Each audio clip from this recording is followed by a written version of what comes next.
முதல்ல இறந்து போன அனைத்து தியாகிகளுக்கும் வீர வணக்கம். அவர்களது குடும்பங்களுக்கு ஆழ்ந்த அனுதாபங்கள். இந்திய நாட்டில் வரலாற்றில் ஒரு மிக முக்கியமான சோகமான தருணத்தில் இருக்கிறோம். இத்தகைய ஒரு தீவிரவாத தாக்குதல், அதுவும் சாதாரண டூரிஸ்ட் மேலே நடந்த தாக்குதல் வந்து அன்பிரசிடென்டட் கிட்டத்தட்ட பாம்பேக்கு அப்புறம். இதை நாம் கண்டிக்கிறதுல எந்தவித தயக்கமும் இல்லை. இவர்கள் யாராக இருந்தாலும், எந்த நாட்டை சேர்ந்தவர்களாக இருந்தாலும், எந்த இயக்கத்தை சேர்ந்தவர்களாக இருந்தாலும் இவர்களை தேடி கண்டுபிடித்து சட்டத்தின் முன் நிறுத்த வேண்டியது நமது கடமை. இது வந்து முதல் பாயிண்ட். இதில் யாருக்குமே எந்தவித அபிப்பிராய பேதமும் இருக்க முடியாது. ஆனால் இதை மதம் சார்ந்த தீவிரவாதம் என்று சுருக்குவதோ அல்லது உடனடியாக ஒரு இந்திய உயிருக்கு 100 பாகிஸ்தானிய உயிர் என்று பேசுவதோ அது விவேகம் அல்ல.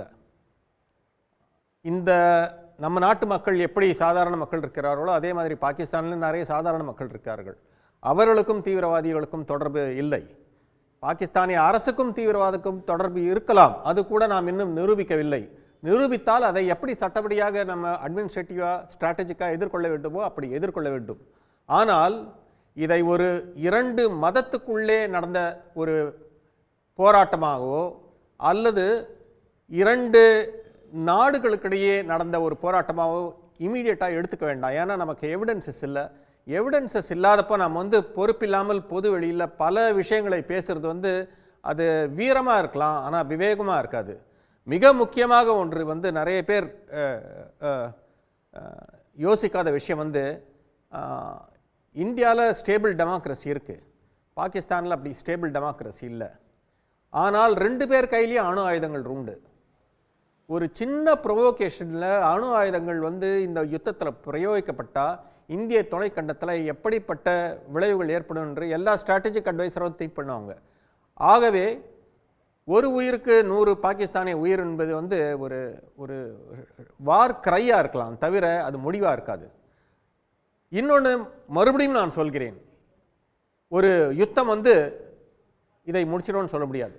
நீங்கள் அடிக்க அவர்கள் அடிக்க, நீங்கள் அடிக்க அவர்கள் அடிக்க. வியட்நாமில் என்ன நடந்தது, ஆப்கானிஸ்தானில் என்ன நடந்தது, இப்போ உக்ரைனில் என்ன நடந்தது. இந்த மாதிரி ஒரு நீண்ட கால யுத்தத்தில் 2 நாடுகளும் ஈடுபடுவது 2 நாட்டுக்குமே நல்லதல்ல. ஆகவே இந்த மாதிரி ஒரு வார் கரையை உருவாக்குறது 2 நாட்டு மக்களுக்கும் பாதிப்பு தான், தவிர இதனால் அட்வான்டேஜ் கிடையாது. ஆனால் தீவிரவாதிகளை நாம் தேடி கண்டுபிடித்து அவர்களை சட்டத்தின் நிறுத்த வேண்டும். இது கண்டிப்பாக செய்ய வேண்டும். இதற்கு தீர்வு இதை மதவாதமாக திருப்புவதோ அல்லது யுத்தமாக திருப்புவதோ அல்ல என்பதுதான் என்னுடைய. தக்க பதிலடி கொடுப்போம் அப்படின்னு சொன்ன ராஜ்நாத் சிங் சொல்லிருக்காரு இல்லையா, அதை எப்படி எடுத்துக்கிறது? யாருக்கு தக்க பதிலடி கொடுப்பீங்க? யார் செய்தார்களோ அவர்களுக்கு தக்க பதிலடி கொடுக்க வேண்டும். இதில் ஒரு வித சந்தேகமே கிடையாது. அவர்களை சட்டத்தின் முன்னால் கொண்டு நிறுத்த வேண்டும். நீ அடித்தால் நான் அடிப்பேன்றது ஒரு சிவிலைஸ்டு நேஷன், ஒரு சிவிலைஸ்டு கவர்மெண்ட் பேசுகிற பாஷை அல்ல.